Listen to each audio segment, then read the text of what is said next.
오늘 본문의 말씀을 가지고 나눌 은혜의 제목은 낙심이 찾아올 때라는 제목입니다. 여러분 살면서 우리가 낙심하지 않는 적이 한 번도 없다. 그런 사람은 아무도 없습니다. 우리가 살아가면서 이런저런 문제 때문에 우리는 낙심을 만나게 되고 그 낙심 때문에 우리가 힘들어하게 됩니다. 낙심이라는 단어는 떨어질 낙자 마음 심자. 그래서 마음이 떨어진다라는 뜻이죠. 마음이 원래 있어야 되는 정상적인 자리에서 떨어져 버리는 거예요. 마음이 추락되어져 버리는 것이죠. 얼마나 큰 충격을 받았으면 마음이 떨어져 버리겠습니까? 그런데 오늘 주님은 오늘 누가복음 18장 말씀을 통하여서 낙심치 않을 수 있는 비결을 우리에게 말씀해 주고 계십니다. 오늘 이 말씀 우리가 너무나 잘 아는 말씀인데 어떻게 이 말씀이 우리에게 낙심을 이기게 하는 말씀이 될까? 오늘 한번 우리 이 말씀 한번 같이 한번 읽어보겠습니다. 누가복음 18장 1절에서부터 8절 말씀. 누가복음 신약성경 125페이지입니다. 18장 1절에서 8절 말씀 한 절씩 교독하여 봉독합니다. 예수께서 그들에게 항상 기도하고 낙심하지 말아야 할 것을 비유로 말씀하여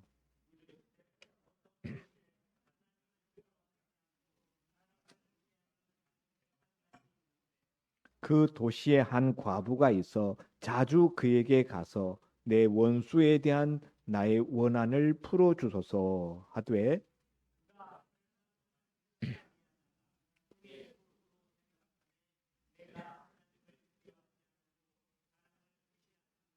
이 과부가 나를 번거롭게 하니 내가 그 원한을 풀어주리라. 그렇지 않으면 늘 와서 나를 괴롭게 하리라 하였느니라.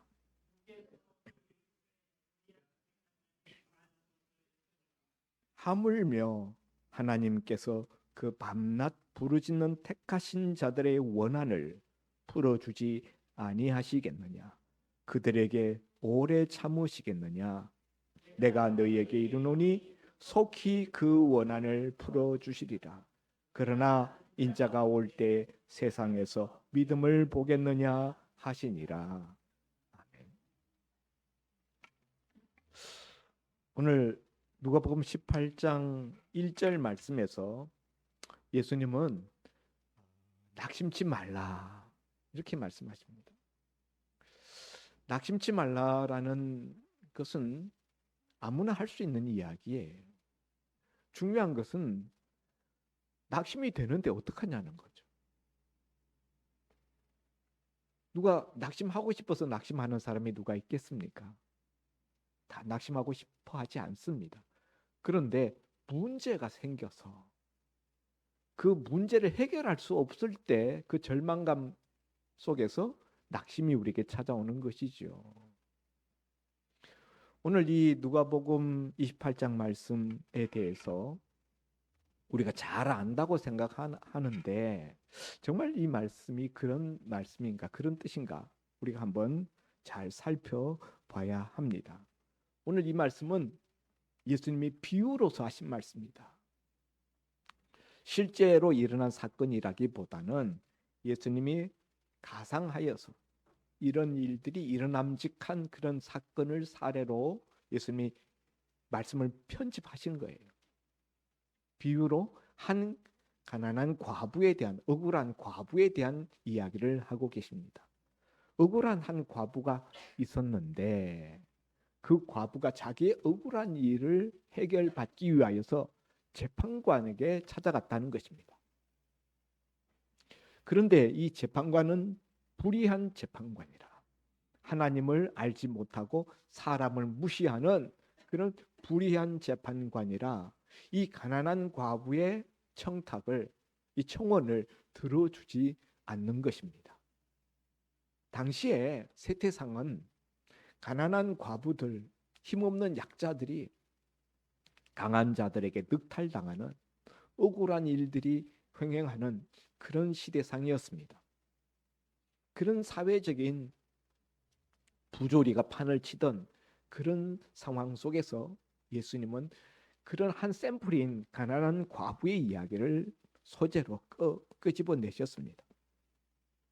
그리고 그 가난한 과부의 문제를 해결해 줄 정의로운 재판관이 있어야 되는데 정의로운 재판관이 아닌 불의한 재판관을 등장시킵니다. 이 사람은 사람들에게서부터 뇌물을 받을 수 있는지 여부에 따라서 재판을 해주기도 하고 안 해주기도 하고 또 재판의 판결을 굽게도 할 수 있는 그런 불의한 재판관이었다 하는 것이죠. 그러므로 이 불의한 재판관이 가난한 과부가 찾아와서 자기의 사정을 아뢰할 때 그 청하는 말을 마음에 담아두지 않습니다. 귓등으로 흘려버리고 들은 척도 하지 않습니다. 그리고 돌려보냅니다. 그런데 이 가난한 과부가, 이 억울한 과부가 그렇게 재판관에게 찾아갔다 빈손으로 물러 나오면 포기하는 것이 아니라 다음에 또 찾아가요. 또 찾아가서 간청하고 또 그림자 취급당하고 투명인간 취급당하고 또 쫓겨나서는 또 다시 찾아가고 계속 찾아가는 것입니다. 그랬더니 이 재판관이 어느 날 생각하기를 참 저 과부가 너무나 끈질기다. 내가 저 과부에게 시달려서 못 살겠다. 저 여자의 문제를 내가 해결해 주지 아니하면 내가 계속 시달리겠구나. 이런 생각이 들어서 마음을 바꿉니다. 그래서 그 다음에 찾아왔을 때 그 억울한 과부의 문제를 해결해 주었다라는 이야기를 하십니다. 그리고서는 예수님이 하물며 너희 아버지께서 너희의 문제를 해결해 주시지 않겠느냐 이렇게 예수님이 반문하십니다. 오늘 이 이야기에서 예수님은 불의한 재판관과 하나님을 대비시키고 있습니다. 재판관이라는 점에서는 똑같아요. 문제를 해결해 줄 수 있는 위치에 있다는 것, 그런 능력을 가지고 있다는 점에서는 재판관이나 하나님이나 똑같습니다. 그런데 다른 것이 있어요. 여기 본문에 나오는 재판관은 불의한 재판관이라 하나님도 두려워하지 아니하고 사람도 무시합니다. 자기의 어떤 이득을 위하여서 일하는 사람이에요. 반면에 하나님은 공의로우시고 선하신 의로우신 하나님이십니다. 이게 재판관이 어떤 자냐 하는 것이 다르고요. 또 하나는 재판관과 청하는 자의 관계가 다릅니다. 이 한 가난한 억울한 과부는 재판관과 아무 상관이 없는 사람이에요. 그러나 하나님 앞에 나가 부르짖는 우리는 하나님과 관계가 특별한 관계다 하는 것이죠. 하물며 하나님께서 그 밤낮 부르짖는 택하신 자들의 원한을 풀어주시지 아니하겠느냐. 그러니까 하나님 앞에 나가 부르짖는 우리들은 택하신 자들이라는 거죠. 어떻게? 예수님의 십자가 보혈로서 씻어 하나님의 친백성, 하나님의 친자녀로 하나님의 소유로 택하신 자들이다. 이런 점에 있어서 여기 재판관을 찾아갔었던 이 과부와는 전혀 위치와 관계가 다르다라는 것을 말씀하고 있어요. 재판관 당사자의 정체성이 다르고 그리고 그를 찾아가는 사람 우리와 하나님 사이의 관계가 여기 억울한 과부와는 전혀 다른 관계다. 이런 점에서 항상 기도하고 낙심치 말라라는 말씀을 하고 계십니다. 그런데 우리는 이 이야기를 들을 때 흔히 오해하는 것이 뭔가 하면은 이 본문의 비유를 내가 끈질기게 매달려서 기도하면은 다 들어주시는구나 이렇게 우리가 이 본문을 오해한다는 것입니다. 오늘 예수님이 이 비유를 말씀하신 이유는 너희가 끈질기게 기도하면은 다 응답받는다라는 것을 말씀하시기 위해서가 아니에요. 1절에 주님이 이 비유를 말씀하시는 목적이 분명하게 드러나 있습니다. 1절 말씀을 다시 한번 보면은 예수께서 그들에게, 그들이라는 것은 제자들이죠, 항상 기도하고 낙심하지 말아야 할 것을 비유로 말씀하여 가라사대. 이 말씀하시는 이유가 무엇에 있습니까? 항상 기도하라. 그리고 낙심하지 말아라. 라는 데에 이 비유를 말씀하시는 목적이 있다는 거예요. 끈질기게 기도하면 응답받는다라는 것을 말씀하시는 본문은 다른 데 있습니다. 이 비유를 우리가 내가 끈질기게만 기도하면 다 응답받는구나라고 생각하고 우리가 이 본문을 선입 지식을 가지고 대하면 안 되겠다라는 이야기를 먼저 말씀을 드립니다. 자, 주님이 이렇게 우리 보고 낙심하지 말라라고 말씀하시지만은 우리가 살아가는 세상은 우리가 낙심할 수밖에 없는 세상입니다. 삶의 여러 가지 산적한 문제들이 우리에게 부딪혀 와서 우리로 하여금 좌절감을 느끼게 하고 우리로 하여금 낙심의 골짜기에 몰아갑니다. 어쩔 수 없이 우리가 그렇게 되는 것이지요. 우리에게 문제가 없다면은 우리에게 낙심이 있겠습니까? 해결할 수 없는 문제가 있기 때문에, 또 문제가 있는데도 그것을 해결할 수 없기 때문에 우리가 낙심하는 것이죠. 또 우리가 기도해 보지만은 기도하느라고 하는데도 불구하고 기도한 뒤끝에 기도 응답을 받았다라는 생각을 우리가 갖지 못하기 때문에 우리가 낙심하는 거예요. 성경에 보면은 아브라함도 낙심했습니다. 하나님이 약속하신, 복을 주시겠다고 약속하신 그 땅을 찾아 가나안 땅까지 찾아왔습니다만 가나안 땅에 들어왔을 때에 정작 그 땅에는 기근이 들어서 도무지 양식을 구할 수가 없는 그런 처참한 환경이었기 때문에 낙심하고 살 곳을 찾아서 애굽으로 찾아 내려갔던 것 아닙니까? 아브라함만 그런 게 아니라 성경에, 구약 성경에 가장 많은, 가장 탁월한 선지자였다고 일컬어지는 엘리야 선지자도 이세벨의 협박을 듣고 갈멜산 전투에서 영적 대승을 거두었음에도 불구하고 낙심하여서 저 남방 광야로 들어가서 로뎀나무 밑에 쓰러져서 여호와여 넉넉하오니 이제 내 생명을 거두어가 주옵소서. 이제 더 이상 못 살겠습니다. 더 살고 싶지도 않습니다. 제 생명을 제발 좀 거두어가 주세요. 이런 기도를 하나님 앞에 드렸던 것입니다. 엘리야의 낙심한 모습을 우리가 거기서 만나게 됩니다. 다윗도 시편에 보면 얼마나 많이 낙심한 것을 자기 스스로 고백하고 있지 않습니까? 예수님의 제자들도 낙심했습니다.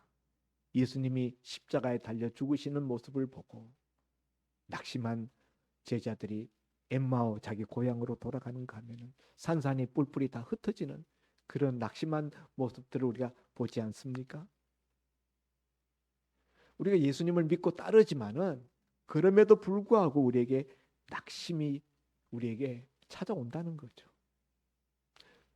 그런데 예수님은 낙심하지 말라고 하십니다.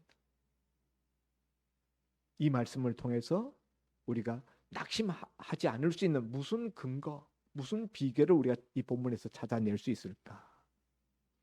첫째, 예수님이 이 본문을 통해서 낙심치 않는 비결을 말씀해 주시는데, 첫째는 나를 향하신 하나님의 심정을 알아야 우리가 낙심하지 않는다는 것입니다.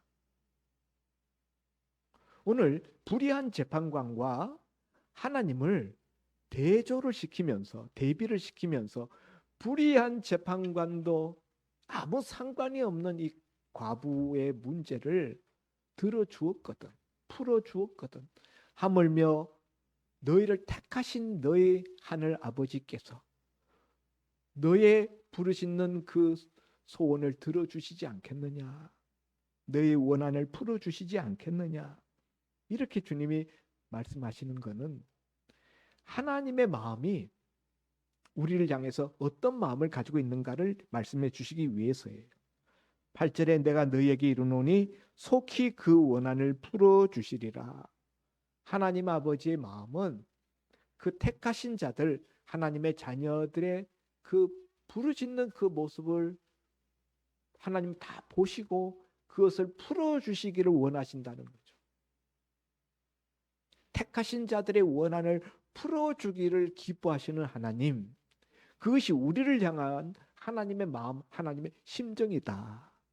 그걸 먼저 우리가 알아야 된다라는 이야기를 하고 계십니다. 우리가 하나님 앞에 기도하지 않는, 기도의 자리에 나가지 않는 가장 큰 이유는 나를 향하신 하나님의 이런 심정을 잘 알지 못하기 때문이에요. 흔히 어떤 마음들을 갖고 있는가 하면은 하나님이 나한테 관심이나 있을까?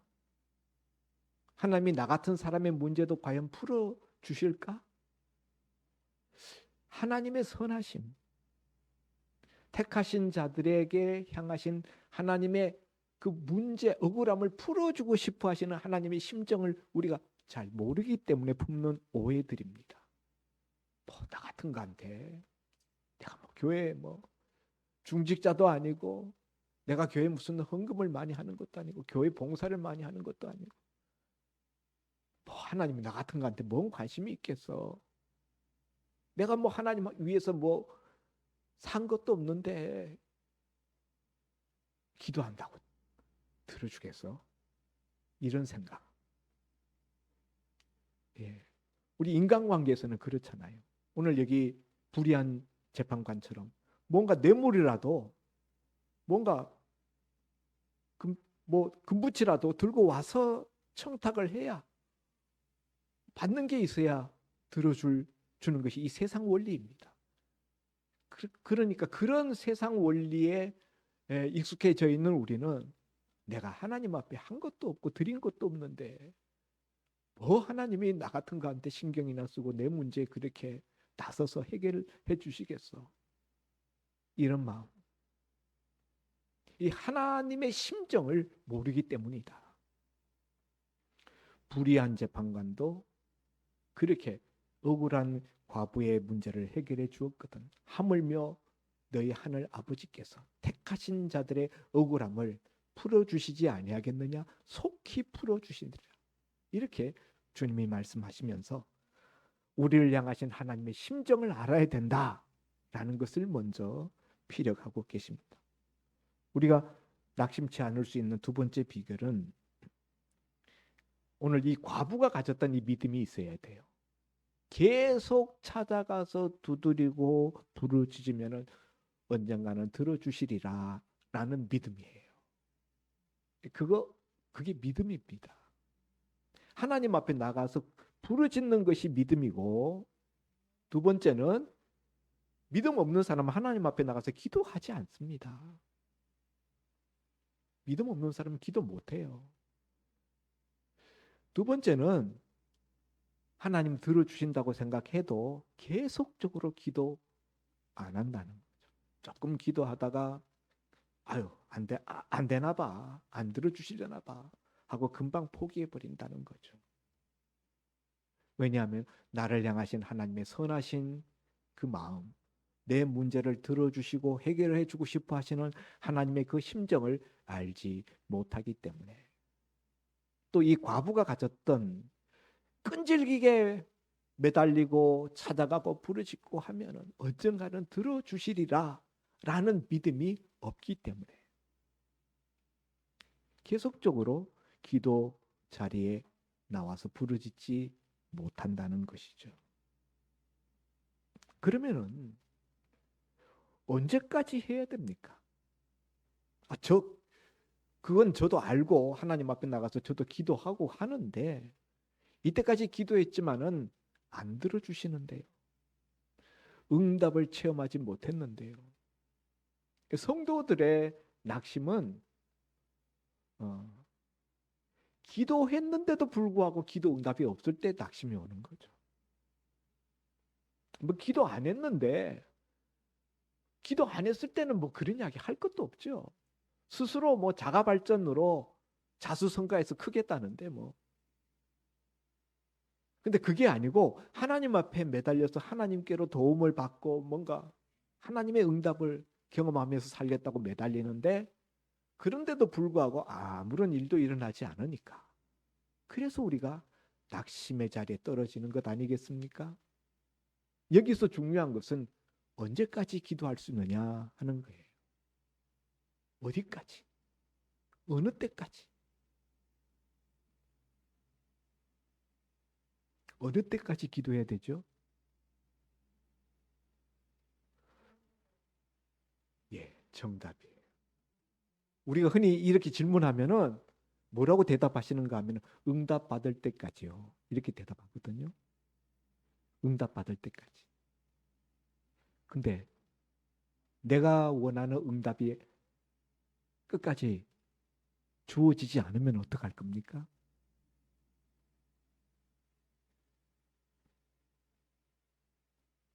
끝까지 기도하겠다. 응답 받을 때까지 기도하겠다라고 매달리는데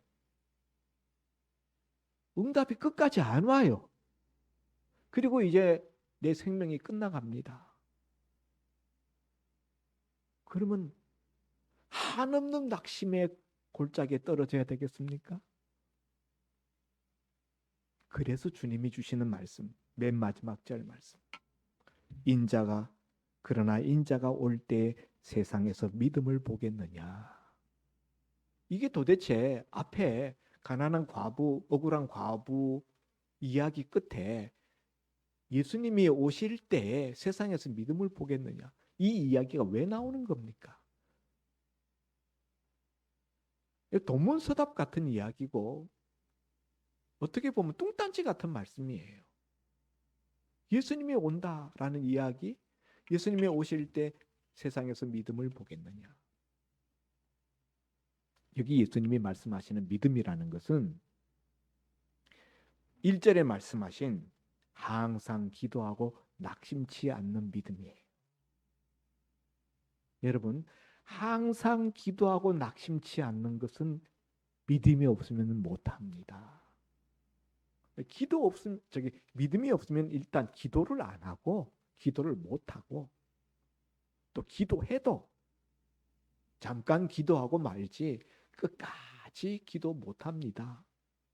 두 번째, 기도했는데도 불구하고 응답이 없으면은 믿음이 없으면 그냥 낙심합니다. 낙심하면은 기도 포기합니다. 기도 중단합니다. 그런데 기도하고 응답받지 못하는 상태가 계속되는데도 불구하고 낙심하지 않는 것, 그게 바로 믿음이에요. 그게 믿음이에요. 여기 인자가 올 때에 세상에서 믿음을 보겠느냐라는 것은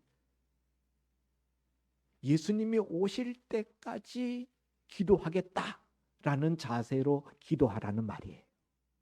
다른 말로 바꾸면 우리 권사님 말씀하신 것처럼 죽을 때까지 내 눈이 감기는 그 순간까지 내가 기도하겠다.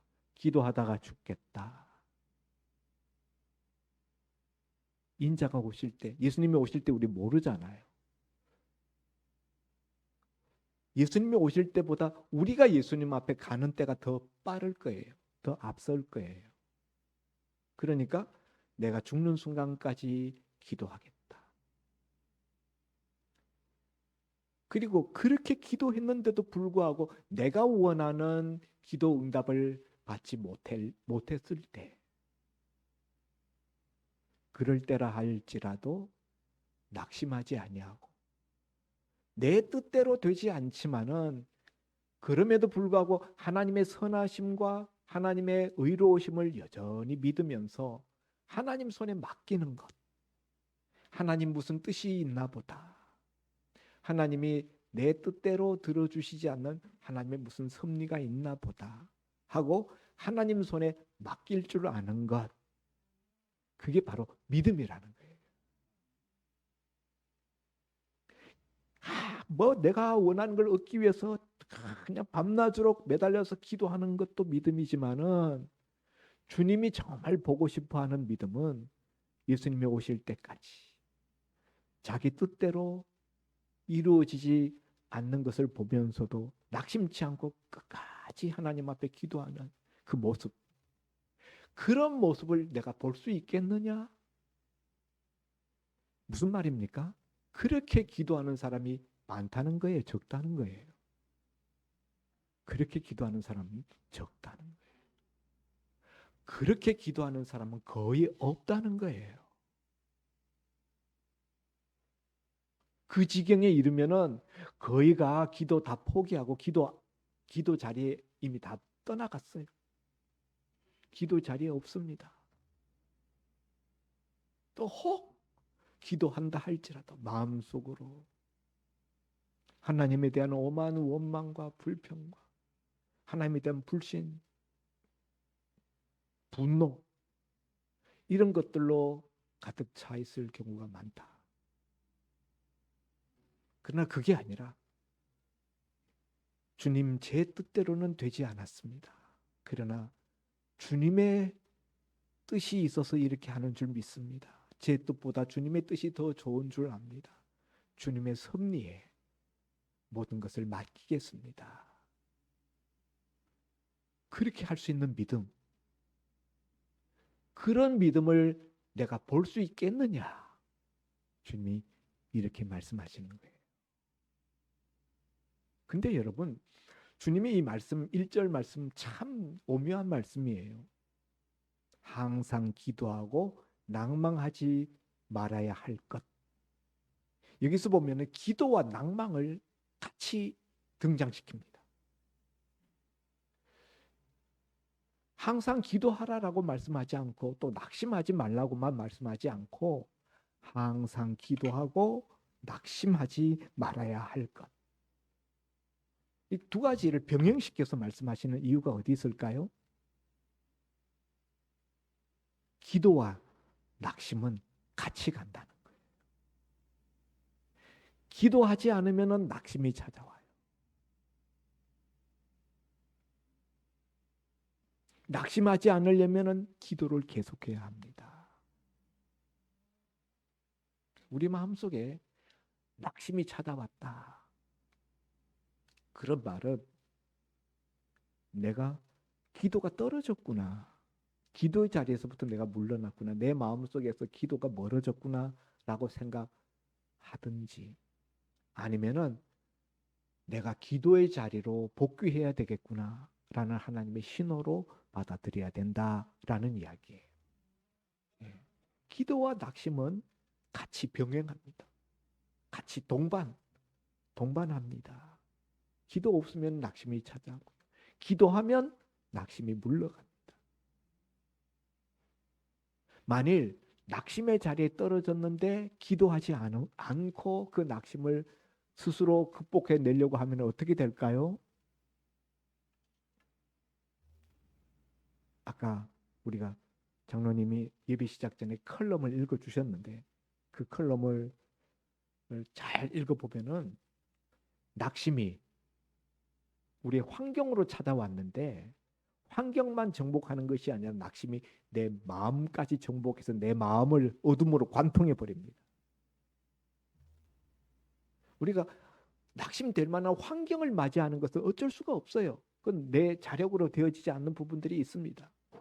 그러나 낙심이라는 그 어둠이 내 마음을 점령해 버리는 것은 내가 하기에 따라서 막을 수도 있다. 어떻게 해야 막아집니까? 기도의 자리에 계속 머물러 있는 거예요. 항상 기도하는 거예요.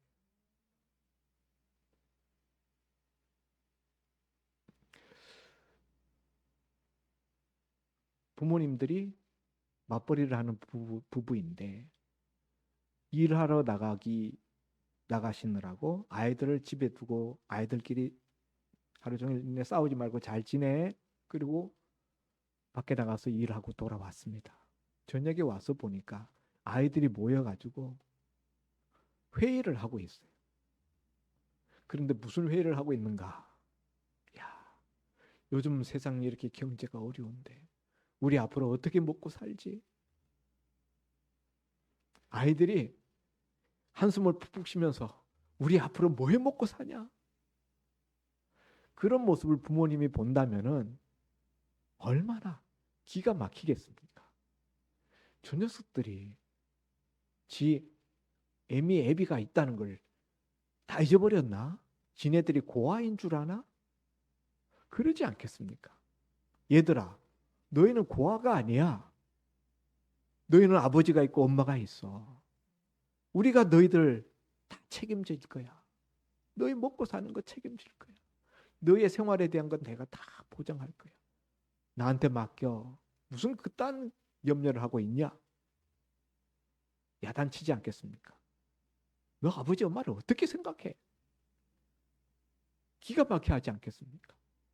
오늘 우리 하늘 아버지는 우리 육신의 아버지보다 천배 만배로 좋으신 하늘 아버지십니다. 그런데 우리가 이 세상 살면서 무엇을 어떻게 먹고 살아야 되나? 또 이 문제 어떻게 해야 되나? 이렇게 마음이 그냥 낙심하고 절망되어 있으면은 그런 우리 모습을 보는 하늘 아버지의 마음이 얼마나 불편하고 얼마나 기가 막혀 하시겠습니까? 그걸 보고 좋아할 작자는 딱 하나밖에 없어요. 누구? 사탄 마귀. 사탄 마귀가 가장 즐겨 쓰는 무기가 바로 낙심이라는 무기라고 합니다. 언젠가도 주보 칼럼에 올렸습니다마는 마귀들이 1년에 한 번씩 무기 전시회를 하는데 우리나라도 무기 전시회 하지 않습니까? 무기 전시회를 하는데 거기에 무기마다 가격이 매겨 있어요. 여러 가지 무기들이 있습니다. 핍박이라는 무기, 유혹이라는 무기. 각양 그 무기들마다 거기에 꼬리표, 가격표가 붙어 있는데 가장 그 중에서 보니까 어떤 한 무기는 뭐 엄청난 가격이에요. 그런데 한 무기는 가격표가 없어요. 그래서 물어봤습니다. 이 무기는 무슨 무기인데 이 가격표가 없습니까? 그러니 사탄이 말하기를 이 무기는 너무나 그냥 가치가 있어서 가격을 매길 수가 없습니다. 아니 도대체 그 무기가 무슨 무기인데요? 그랬더니 낙심이라는 무기입니다. 그랬대요. 대단한 신앙의 사람도 이 무기 몇 방 휘두르면은 이 무기 낙심이라는 이 방망이에 두들겨 맞으면은 다 쓰러집니다. 그랬다는 거예요. 여러분, 우리가 낙심에 함몰되지 말고 낙심을 함락시키는 종들이 될 수 있기를 바랍니다. 어떻게 해야 돼요? 항상 기도. 항상 기도하지 않으면은 어느 순간 사탄에 휘두르는 그 낙심 방망이에 우리가 피 흘리면서 거꾸로져 쓰러져 있을 수 있습니다. 아무쪼록 오늘 주님의 말씀 항상 기도하고 낙심하지 말아야 할 것이니라. 초대 그리스도인들은 자기들 이름 앞에 그 앞에 호를 붙였어요. 호를 붙였는데 별명이죠. 그 별명이 무슨 뜻을 가지고 있는 별명인가 하면 낙심하지 않는 자라는 별명이에요. 그래서 낙심하지 않는 자 아무아무개, 낙심하지 않는 자 양천복, 이런 식으로 사람들한테 자기를 소개할 때 저는 낙심하지 않는 자 아무아무개입니다. 이렇게 자기를 소개했다는 거예요. 여러분, 오늘 우리가 이 땅 가운데 그리스도인으로 살면서 하나님을 아버지로 하나님의 자녀로 우리가 살아가면서 세상 사람들하고 다른 모습, 어떤 모습일까요? 낙심하지 않는 자의 모습, 항상 기도하는 자의 모습인 줄 믿습니다. 기도합니다. 아버지 하나님, 오늘 한 가난한 과부가 불의한 재판장을 만나서 끈질기게 찾아가서 간청하고 또 간청했더니 그 재판관이 불의한 재판장이었음에도 불구하고 그 억울한 과부의 문제를 해결해 주었다는 것을 말씀을 통해 들었습니다. 주님은 우리가 문제 해결자 되신 하나님 찾아가기를 원하시고, 그리고 하나님 앞에 끈질기게 부르짖으면은 문제를 해결해 주신다는 믿음을 갖기를 원하신다는 것을 이 말씀을 통하여 우리가 듣고 깨달았습니다. 그러나 우리는 몇 번 기도하다가 낙심하고 포기하는 그런 일들이 너무나 흔했습니다. 아버지 하나님, 오늘 주님의 말씀을 통하여 그러나 인자가 올 때 믿음을 보겠느냐, 주님이 오실 때까지 계속 기도하겠습니다, 항상 기도하겠습니다 라는 이 믿음의 자세, 이 기도의 자세 가진 자를 주님은 찾으시고 보고 싶어 하시고 그런 자에게 응답해 주시기를 원하시는 줄 믿습니다. 오늘 바로 그 믿음의 주인공이 오늘 이 자리에서 이 말씀 듣는 우리 모두가 되게 하여 주옵소서. 예수님 이름으로 기도하옵나이다. 아멘.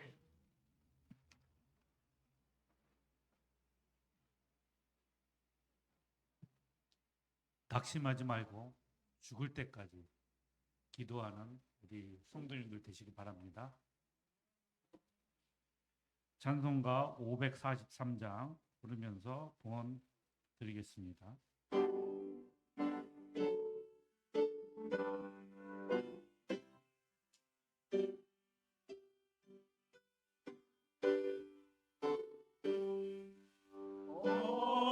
어려운 일 당할 때 나의 믿음 적으나 의지하는 내 주를 더욱 의지합니다. 세월 지나갈수록 의지할 것뿐일세. 무슨 일을 당해도 예수 의지합니다. 성령께서 내 마음 밝히 비춰주시니 인도하심 따라 주만 의지합니다. 세월 지나갈수록 의지할 것뿐일세. 무슨 일을 당해도 예수 의지합니다. 밝을 때의 노래와 어두울 때의 기도로 위태할 때 도움을 주께 간구합니다. 세월 지나갈수록 의지할 것뿐일세. 무슨 일을 당해도 예수 의지합니다. 생명이 있을 동안에 예수 의지합니다. 천국 올라가도록 의지할 것뿐일세. 세월 지나갈수록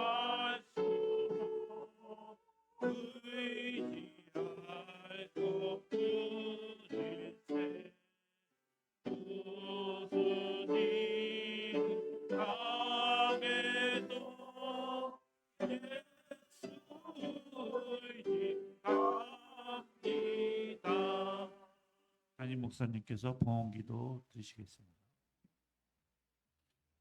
항상 기도하고 낙심치 말라 분부하신 주님, 형편이 어려워도 경제가 힘들어도 육신이 망가지고 쇠하여도 나이가 점점 늙어져도 우리가 낙심치 않고 살아가게 하여 주옵소서. 기도로 낙심을 뭉개고 낙심을 함락시키는 승리자들이 되게 하여 주옵소서. 아멘. 받은 은혜를 따라서 하나님 앞에 예물을 드리고 감사를 드렸고 헌물을 드렸습니다. 우리의 믿음도 함께 드렸습니다. 주님 연락하시는 기뻐하시는 제물 되게 하여 주옵소서. 드린 손길들 기억하시고 저들의 영혼을 먼저 잘 되게 하시고 그 영혼이 잘됨 같이 범사에도 잘 되는 은혜 주시고 육신에도 건강함을 주셔서 그 손으로 그 발로 무슨 일을 도모할 때 주님의 손이 함께 하셔서 형통함이 뒤따르게 하여 주옵소서. 드린 예물 주의 손에 올려 드리오니 하늘나라 확장되는 사역에 요긴하게 쓰임 받게 하시고 죽어가는 영혼들을 살리는 귀한 도구로 쓰임 받게 하여 주옵소서. 감사하고 축복하며 예수님 이름으로 기도하옵나이다. 아멘. 교회 소식 말씀드리겠습니다. 먼저 그 목사님이 지난주간 말씀하신 성도 간 식사 교제하기 실천하신 분 있으십니까? 평상시에 친한 성도분들 말고 좀 소원했던 관계들 올 한 해가 가기 전에 뭐 식사비가 없으시면은 제가는 못 드리지만 하나님이 주실 겁니다. 네. 정하셔서 교제의 시간 나누시기 바랍니다. 아시겠죠? 네.